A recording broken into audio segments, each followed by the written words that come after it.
Jadi beberapa warga ini akhirnya sering mengalami kesurupan.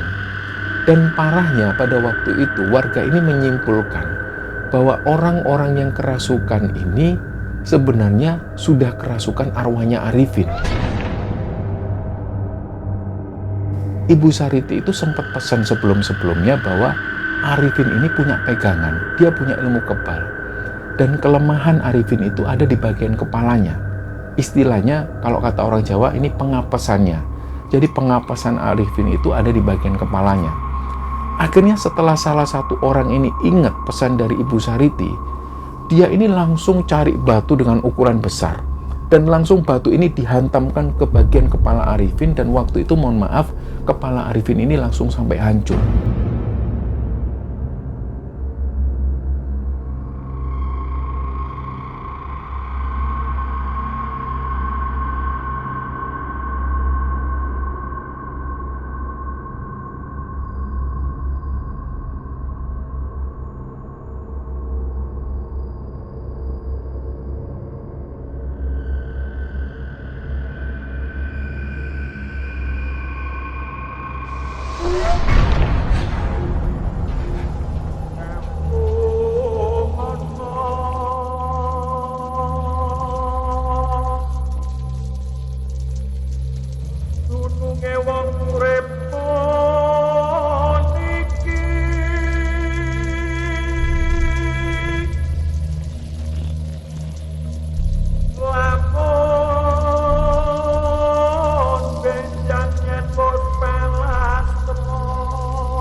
Bismillahirrahmanirrahim. Assalamualaikum warahmatullahi wabarakatuh.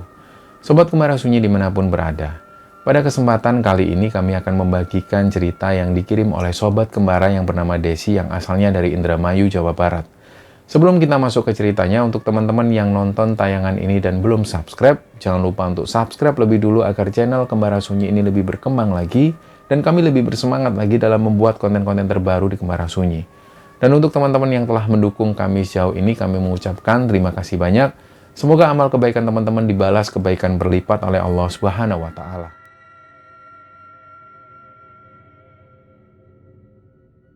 Cerita kali ini teman-teman, ceritanya datang dari Sobat Kembara yang bernama Desi.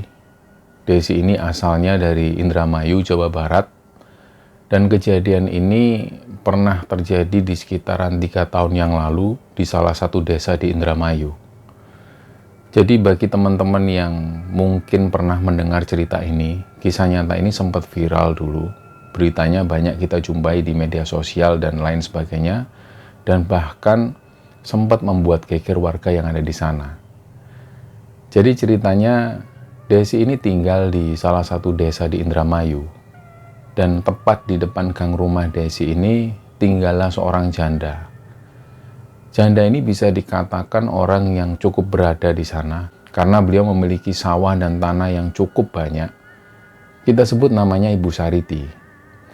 Nah, Ibu Sariti tinggal di sana hanya dengan anak sematawayangnya yang bernama Arifin. Usia Arifin waktu itu sekitar 30 tahunan. Sebenarnya Arifin ini dulu sudah pernah menikah, tapi dia bercerai dengan istrinya dan waktu itu mereka sudah memiliki 1 orang anak. Jadi pagi itu ada peristiwa. Peristiwa ini sempat menggemparkan seluruh desa. Jadi ternyata tepat di rumah Ibu Sariti itu tiba-tiba banyak sekali warga yang berkumpul di sana. Desi waktu itu penasaran dan dia ini langsung bergegas menuju ke rumah Ibu Sariti bersama beberapa warga yang lain. Dan yang membuat Desi waktu itu juga kaget karena ternyata di sana ini sudah ada polisi. Dan di sana juga ada saudara-saudara dari Ibu Sariti. Di sana Desi juga melihat ada beberapa tenda yang sudah terpasang. Dan dari sinilah mereka ini jadi tahu ternyata kedatangan polisi ke sana itu untuk mengabarkan bahwa anak Ibu Sariti yang bernama Arifin ini ditemukan tewas di hutan dan kondisi waktu itu sangat mengenaskan. Jadi mayatnya itu hanya ditutup dengan daun kayu putih, karena memang kebetulan hutan di sana ini banyak sekali ditumbuhi tanaman kayu putih. Dan mobil Arifin ini juga ditemukan kondisinya ada di pinggir jalan. Nah, dugaan sementara dari polisi sendiri awalnya Arifin ini adalah korban begal. Karena banyak sekali luka dan juga di bagian kepalanya itu seperti ada bekas pukulan benda tumpul. Dan karena, mohon maaf, di bagian kepala Arifin itu kepalanya hampir hancur. Dari sinilah polisi pun akhirnya berencana akan mengotopsi jenazah Arifin dan menindaklanjuti perkara ini. Tapi waktu itu, Ibu Sariti ini bilang kepada pihak kepolisian bahwa beliau sudah mengikhlaskan kepergian anaknya itu dan beliau tidak setuju untuk mengotopsi jenazah anaknya. Beliau waktu itu juga nggak mau untuk melanjutkan perkara ini. Jadi Ibu Sariti menyampaikan hal ini kepada pihak kepolisian supaya kepolisian itu menutup kasus ini. Nah, kebetulan di situ ada salah satu saudara Ibu Sariti yang tidak lain adalah adik kandungnya sendiri. Kita sebut namanya Bu Titin. Bu Titin waktu itu, pada saat mendengar Ibu Sariti ngomong seperti ini, Bu Sariti ingin menutup kasus ini, langsung Bu Titin itu merasa janggal. Karena Bu Titin merasa ada keanehan di sini. Memang dari awal, sejak ada kabar meninggalnya Arifin ini, dan pada saat itu Arifin meninggal dengan cara tragis seperti itu, Bu Titin ini sudah merasakan ada keanehan. Keanehan pertama yang dirasakan Bu Titin, jadi sewaktu Bu Titin ini datang ke rumah Ibu Sariti, Bu Titin ini sudah melihat ada tenda di sana, dan tenda ini sudah berdiri. Jadi karena Bu Titin waktu itu penasaran, Bu Titin pun tanya ke Ibu Sariti. Beliau tanya seperti biasa, "Loh, Mbak, ada apa? Kok pasang tenda, memangnya ada acara apa?" Dan Bu Sariti waktu itu menjawab, "Ini loh, ini buat Arifin. Arifin ini meninggal, dia dibegal orang." Nah, Bu Titin tentu waktu itu semakin ngerasa janggal, karena memang pada saat Bu Titin datang ke rumah Bu Sariti, beliau belum mendengar kabar bahwa Arifin ini meninggal. Jadi inilah yang menjadi kejanggalan pertama. Apalagi nggak ada satupun orang di sana yang mendengar bahwa Arifin ini sudah meninggal, apalagi meninggal karena dibegal. Dan yang kedua, Bu Titin ini juga heran kepada Bu Sariti. Kenapa pada saat polisi datang ke sana, kenapa Bu Sariti itu tidak ingin melanjutkan kasus ini? Padahal peristiwa ini telah menghilangkan nyawa dari anak sematawayangnya itu. Di situ Bu Titin ini nggak terima. Dan akhirnya menyampaikan hal ini kepada pihak polisi bahwa kasus ini harus diusut sampai tuntas. Beliau yakin bahwa ada sesuatu yang disembunyikan di balik kematian Arifin ini. Nah, akhirnya selang beberapa waktu kemudian, polisi ini berhasil menangkap kedua pelaku yang ternyata pelakunya ini adalah pembunuh bayaran. Dan berdasarkan pengembangan kasus ini, mulailah terungkap bahwa dalang yang menyewa pembunuh bayaran tersebut tidak lain adalah Ibu Sariti, ibu kandung dari Arifin. Sedangkan ada juga beberapa tersangka lain yang waktu itu masih buron. Nah, berdasarkan pengakuan dari Bu Sariti, ketika Bu Sariti ini menjawab pertanyaan dari pihak polisi, alasan dia membunuh anaknya ini karena Arifin itu suka sekali berfoya-foya. Arifin ini bahkan juga pernah menggadaikan surat tanah dan sering sekali menghabiskan uang Ibu Sariti. Hal inilah yang akhirnya membuat Ibu Sariti itu geram dan ingin segera menghabisi nyawa anaknya sendiri. Jadi sejak ada kabar meninggalnya Arifin di desa itu, suasana di desa ini pun menjadi semakin mengerikan. Desa itu menjadi lebih sepi dari biasanya. Dan ternyata nggak hanya itu, ada kejadian-kejadian ganjil yang juga terjadi dan dialami oleh warga yang ada di sana. Jadi setelah Arifin ini meninggal, seringkali ada warga itu yang tiba-tiba kesurupan. Nah, ceritanya malam itu ada beberapa orang yang waktu itu lagi kumpul. Mereka ini kumpul di depan salah satu rumah warga. Tiba-tiba salah satu dari mereka, kita sebut namanya Pak Usman. Waktu itu Pak Usman ini kondisinya lagi diem. Tiba-tiba beliau itu menunjukkan sikap yang aneh. Beliau itu tiba-tiba merintih. Beliau merintih kesakitan. Aduh, perih, tolong. Terus-terusan seperti itu sambil beliau ini akhirnya menangis. Nah, orang-orang yang melihat situasi pada waktu itu, melihat Pak Usman yang seperti ini, orang-orang ini juga bingung loh, Pak Usman ini kenapa kok tiba-tiba seperti ini? Jadi orang-orang itu coba untuk menyadarkan Pak Usman, Pak sadar, Pak Usman sadar Pak, istighfar. Tapi ternyata Pak Usman terus merintih kesakitan seperti itu dan tiba-tiba suara Pak Usman ini berubah. Suaranya bukan lagi Pak Usman dan suaranya ini berubah menjadi suara orang lain. Gak lama setelah itu, dengan kondisi mata Pak Usman yang terpejam dan tangan Pak Usman itu yang menggenggam, Pak Usman ini bersuara lagi. Pak Usman ini kayak ngomong ke semua orang, kalian semua denger ya, aku ikhlas diperlakukan seperti ini sama ibuku sendiri. Tapi aku titip semua harta-harta bapakku itu jangan sampai sekalipun dikuasai oleh ibuku. Aku minta tolong berikan sedikit buat anakku yang sekarang dia ini jadi anak yatim. Nah, tentu waktu itu warga yang ada di sana ini diam. Mereka semua itu ngelihat Pak Usman sambil juga agak bingung. Mereka saling bertanya-tanya, ini Pak Usman ini kenapa kok ngomong kayak gini? Akhirnya dalam keadaan seperti itu, Pak Usman ini terus megang bagian badannya.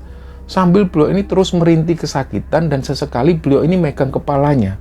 Terus beliau bilang, sakit kepalaku bocor, tolong. Jadi setelah itu warga yang lain ini coba untuk menyadarkan Pak Usman karena mereka yakin ini Pak Usman kesurupan. Pak Usman ini kesurupan pasti karena suara beliau itu berubah dan beliau selalu merintih kesakitan. Nah anehnya setelah Pak Usman ini sadar, beliau itu benar-benar kayak orang linglung. Pak Usman ini noleh kanan kiri ngelihat warga yang waktu itu lagi berkumpul. Dan waktu itu ketika warga ini menanyakan apa yang terjadi dengan Pak Usman barusan, Pak Usman ini nggak ingat apa-apa. Beliau cuma bilang, lah tadi itu saya ini dengar kalian ini ngobrol. Saya ikut dengerin terus tiba-tiba tengkuk belakangku itu kayak sakit terus kayak ada yang neken. Dari situlah aku sudah nggak ingat apa-apa lagi. Jadi Pak Usman menjelaskan seperti itu dan Pak Usman ini nggak ingat apapun. Nggak lama setelah kejadian kesurupan ini, kabar tentang warga yang kesurupan yaitu Pak Usman ini mulai menyebar ke desa yang lain. Terutama tentang permintaan-permintaan sosok arwah Arifin. Jadi mereka ini percaya bahwa Pak Usman waktu itu dirasuki arwah Arifin. Akhirnya belum sampai 3 hari setelah Pak Usman ini kesurupan, kejadian warga yang kesurupan ini pun terulang lagi. Dan bahkan nggak hanya sekali, tapi juga berulang kali. Jadi beberapa warga ini akhirnya sering mengalami kesurupan. Dan parahnya pada waktu itu, warga ini menyimpulkan bahwa orang-orang yang kerasukan ini sebenarnya sudah kerasukan arwahnya Arifin. Dan mereka juga percaya bahwa setiap kali merasuki tubuh warga, arwah Arifin ini selalu merintih kesakitan dan mengeluhkan perih pada bagian tubuhnya, terutama di bagian kepalanya. Nah, waktu itu ada satu orang, dia ini kesurupan. Dan hal yang sama juga terjadi, persis seperti ketika Pak Usman kesurupan. Dia ini mengeluh kesakitan, dia teriak-teriak, aduh, sakit semua, kepalaku bocor Pak, kepalaku bocor, sambil dia ini megang kepalanya. Jadi pada akhirnya, setiap kali ada warga yang kesurupan, ini mereka semua selalu melakukan hal yang sama. Dan kata-kata yang diucapkan oleh orang-orang yang kesurupan ini juga kata-katanya sama persis seperti itu. Jadi dengan adanya kegemparan di kampung ini, banyak warga itu yang malam harinya nggak bisa tidur. Akhirnya dari situ warga ini sering keluar rumah. Mereka ini cari teman. Mereka itu berusaha untuk cari teman supaya kampung ini kembali ramai. Nah malam itu ada beberapa warga yang lagi kumpul di dekat rumah Desi. Dan Desi tahu tentang hal itu. Karena Desi waktu itu penasaran, dia memperhatikan dari jarak agak jauh, dia memperhatikan orang-orang yang lagi ngobrol ini. Dilihat oleh Desi kok kayaknya ibu-ibu ini lagi ngobrol serius. Apalagi baru saja ini kejadian Arifin meninggal secara mengenaskan itu. Akhirnya Desi ini pun coba cari informasi. Dia pun ikut nimbrung di sana dan menyimak percakapan-percakapan ibu-ibu ini. Ternyata dari sinilah Desi dan juga warga kampung yang ada di sana ini mengetahui banyak fakta-fakta baru di balik meninggalnya Arifin. Satu persatu misteri kematian Arifin ini pun mulai terungkap. Jadi ada salah satu warga yang mendapatkan info langsung dari Bu Titin, saudara dari Ibu Sariti itu, dan menurut mereka, info dari Ibu Titin ini tentu lebih bisa dipercaya oleh mereka. Bu Titin ini sempat cerita, sebenarnya Arifin itu mempunyai guru spiritual. Dan guru spiritualnya ini adalah seorang laki-laki berusia sekitar 60 tahunan. Dan beliau ini, kita sebut namanya Pak Odang. Pak Odang ini memiliki 3 orang istri. Nah, Abah Odang ini, beliau mempunyai padepokan yang letaknya masuk ke dalam hutan. Seringkali Arifin ini mendatangi padepokan tersebut. Sampai pada suatu ketika, ternyata Ibu Sariti pun juga kenal dengan Abah Odang ini. Dan akhirnya, berjalannya waktu, Arifin jadi tahu bahwa sebenarnya Ibu Sariti ini telah menjalin hubungan dengan Abah Odang. Arifin ini menjadi sama sekali nggak setuju dengan hubungan ibunya dan juga Abah Odang. Arifin tahu betul watak Abah Odang yang sebenarnya. Arifin ini paham bahwa Abah Odang ini sebenarnya hanya mengincar harta ibunya. Tapi setiap kali Arifin ini melarang ibunya, beliau ngomong langsung ke Ibu Sariti, tapi waktu itu Ibu Sariti ini seolah mengabaikan nasihat dari Arifin. Jadi Arifin ini sering menasihati ibunya supaya ibunya ini nggak melanjutkan hubungan ini. Tapi lagi-lagi ibunya itu selalu mengabaikan nasihat dari Arifin. Jadi karena Arifin ini nggak suka harta mendiang bapaknya itu dihabiskan oleh ibunya dan terutama oleh guru spiritualnya itu, Arifin pun akhirnya berontak. Dia berusaha melawan. Akhirnya dia ini berusaha menghabiskan uang dari mendiang ayahnya itu dengan cara foya-foya. Memang cara yang ditempuh Arifin waktu itu memang menyalahi aturan. Dia punya cara sendiri untuk mengamburkan harta itu. Karena menurut Arifin, ini adalah bentuk perlawanan kepada ibunya. Tapi yang dilakukan Arifin ini memang salah. Salah satunya adalah dia melakukan dengan jalan membeli narkoba dan juga judi. Dan pada saat inilah, hampir setiap hari ketika Arifin ini pulang, dia selalu cekcok dengan Ibu Sariti.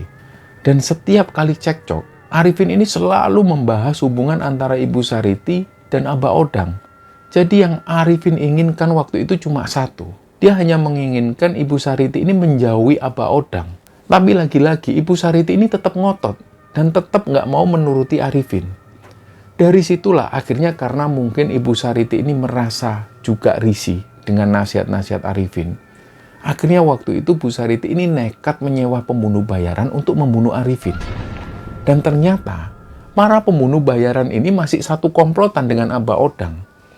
Dari awal mereka ini sudah berencana untuk menjebak Arifin. Inilah skenario mereka. Jadi suatu malam, ada salah satu orang dari padepokan ini yang sengaja datang ke rumah Arifin dan mengabarkan ke Arifin supaya Arifin ini datang ke padepokan jam 2 dini hari. Mereka beralasan karena di sana nanti akan digelar ritual. Singkat cerita, waktu yang sudah ditentukan ini pun tiba. Sekitar jam 2 dini hari, Arifin pun menuju ke padepokan. Dia naik mobil dan di sana dia bersiap untuk melakukan ritual. Jadi letak padepokan ini jauh dari keramaian. Dari jalan raya itu harus masuk lagi ke dalam dan melewati beberapa hutan. Nah, sesampainya di sana, ternyata sudah ada beberapa orang yang menunggu kedatangan Arifin ini. Disinilah kemudian Arifin ini diajak masuk lagi ke dalam hutan. Orang-orang ini bilang bahwa ritualnya akan dilakukan di dalam hutan sana. Dan langsung waktu itu mereka menyuruh Arifin untuk segera melepas bajunya juga. Arifin waktu itu pun nurut. Dia beserta beberapa orang lainnya mulai berjalan ke arah hutan. Dan mereka ini ternyata sudah ada yang membawa golok dan benda tajam lainnya. Nah, di tengah perjalanan inilah tiba-tiba Arifin itu dibacok dan dibantai oleh orang-orang ini. Tapi di sisi lain, kabarnya Arifin ini memang punya ilmu kebal. Jadi pada waktu tubuh Arifin ini dibacok berulang kali, Arifin ini belum juga tewas. Nah, ada salah satu orang dari mereka ini yang ingat betul pesan dari Ibu Sariti. Ibu Sariti itu sempat pesan sebelum-sebelumnya bahwa Arifin ini punya pegangan, dia punya ilmu kebal. Dan kelemahan Arifin itu ada di bagian kepalanya. Istilahnya, kalau kata orang Jawa, ini pengapesannya. Jadi pengapesan Arifin itu ada di bagian kepalanya. Akhirnya setelah salah satu orang ini ingat pesan dari Ibu Sariti, dia ini langsung cari batu dengan ukuran besar. Dan langsung batu ini dihantamkan ke bagian kepala Arifin, dan waktu itu mohon maaf, kepala Arifin ini langsung sampai hancur. Akhirnya setelah dipastikan Arifin ini meninggal, mayatnya pun ditinggalkan di hutan ini dan hanya ditutupi dengan daun kayu putih. Karena memang di sana, di hutan ini, banyak sekali ditumbuhi tanaman kayu putih. Sedangkan waktu itu, mobil milik Arifin ini dibawa ke tengah jalan dan sengaja ditinggalkan di sana supaya seolah-olah Arifin ini adalah korban begal. Nah, singkat cerita, siang itu ada seseorang yang biasa nyari burung di hutan. Dan kebetulan setiap kali beliau berburu burung ini, beliau ini selalu membawa anjing peliharaannya. Waktu beliau memasuki hutan kayu putih ini, tiba-tiba anjingnya ini terus menggonggong, seolah-olah dia ingin menunjukkan sesuatu. Akhirnya anjing ini pun menuju ke satu titik. Ternyata disinilah pemburu burung ini melihat ada mayat tergeletak di sana. Dan ini adalah mayat Arifin.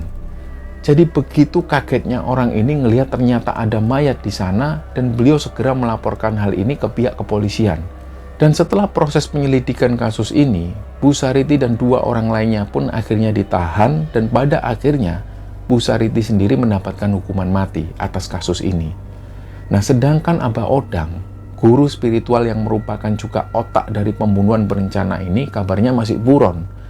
Nah, ternyata ada anggapan-anggapan konyol yang muncul dan beredar dari banyak pihak tentang sulitnya menangkap Abah Odang ini. Mereka ini bahkan beranggapan bahwa Abah Odang ini mempunyai ilmu menghilang. Inilah akhirnya yang membuat Abah Odang sampai hari itu belum juga tertangkap. Dan dari sinilah akhirnya peristiwa ini pun terungkap. Nah, Bu Titin ini juga bercerita bahwa sebelum suami Bu Sariti yang bernama Pak Guntur ini meninggal, pada masa-masa Pak Guntur masih hidup itu, beliau sempat mengungkapkan sesuatu ke Bu Titin dan juga Arifin. Pak Guntur ini bahkan sempat berucap bahwa beliau ini gak lama lagi akan mati di tangan istrinya. Hal inilah yang membuat Arifin dan juga Bu Titin ini merasa agak janggal dengan kata-kata Pak Guntur waktu itu, dan mereka berdua mengabaikan kata-kata Pak Guntur. Lah mereka ini beranggapan, Bu Titin dan juga Arifin ini beranggapan mana mungkin Bu Sariti itu tega melakukan hal itu kepada suaminya sendiri. Jadi ternyata wajar jika Pak Guntur ini ngomong demikian. Karena setiap kali selesai minum kopi yang disajikan Bu Sariti, Pak Guntur itu selalu mengeluh perutnya ini mual dan beliau selalu merasa mulas. Dan ini terjadi setelah Pak Guntur itu minum kopi yang dihidangkan oleh Bu Sariti. Bahkan beliau ini sudah merasakan bahwa ada sesuatu yang aneh di dalam kopinya itu. Tapi di satu sisi lain, nggak tahu kenapa, Pak Guntur ini nggak bisa menolak untuk nggak meminum kopi itu. Jadi setiap kali Bu Sariti ini membuatkan Pak Guntur kopi, meskipun Pak Guntur tahu ada yang aneh dalam kopi ini, Pak Guntur tetap meminumnya. Jadi seolah-olah Pak Guntur juga sudah terbius dengan hal itu, entah sihir apa. Sampai pada akhirnya, kesehatan Pak Guntur ini pun terus-menerus menurun, dan akhirnya beliau pun meninggal dunia. Nah, setelah mendengar cerita dari Bu Titin ini, ada salah satu warga ini yang ikut-ikutan nyeletuk. Apa mungkin ya Bu Sariti ini juga melakukan pesugihan? Karena ada juga beberapa warga di sana itu yang tiba-tiba sakit secara misterius, dan gak lama setelah itu beliau ini meninggal dunia. Nah, anehnya, beberapa orang-orang yang meninggal secara misterius ini adalah orang-orang yang dulunya pernah berhutang kepada Bu Sariti, dan pada waktu itu mereka-mereka ini belum bisa membayar tepat waktu. Nah, selama ini warga hanya menduga-duga hal itu. Tapi setelah kematian Arifin, yang ternyata Arifin dibunuh oleh ibunya sendiri, yaitu Ibu Sariti, warga di sana semakin yakin bahwa dugaan mereka selama ini benar. Jadi kembali lagi kepada warga yang sering kesurupan, hampir setiap malam selalu ada yang kesurupan. Akhirnya ada seorang kiai dari Bekasi. Kiai ini sengaja didatangkan ke desa ini untuk membantu permasalahan kesurupan warga. Pada waktu sang kiai ini datang ke desa tersebut, beliau ini sudah menyampaikan ke warga bahwa yang selama ini merasuki warga ini bukanlah arwah gentayangan. Ini hanyalah jin korin dari orang yang sudah meninggal. Jadi jin korin ini sengaja membuat keributan di dalam kericuan yang terjadi di sana. Dan Pak Kiai ini juga menjelaskan, beliau itu sering sekali menangani kasus-kasus yang semacam ini. Sayangnya masyarakat kita itu masih percaya dengan roh gentayangan maupun arwah gentayangan. Jadi di sini akhirnya Pak Kiai mencoba membantu dan mencoba mendatangkan jin korin tersebut. Setelah beliau menggelar doa singkat, Pak Kiai tersebut menyampaikan ke warga bahwa beliau sudah berkomunikasi dengan sosok jin korin itu. Jin korin ini pada akhirnya sudah berjanji kepada Pak Kiai dan dia akhirnya setuju untuk dipindahkan ke tempat yang nyaman dan insya Allah tidak akan mengganggu lagi warga yang ada di sana, dan dia juga sudah berjanji nggak akan lagi merasuki warga yang ada di desa itu. Nah, singkat cerita, setelah Pak Kiai ini mencoba memindahkan jin korin tersebut ke tempat yang lebih baik, pada akhirnya desa ini pun kembali tenang. Nah, kisah inilah teman-teman yang dibagikan oleh sobat kembara yang bernama Desi pada Kembara Sunyi. Dan semoga dari kisah ini kita bisa mengambil hikmah dan bisa mengambil kesimpulan di dalamnya. Mohon maaf kalau ada salah-salah kata. Wassalamualaikum warahmatullahi wabarakatuh.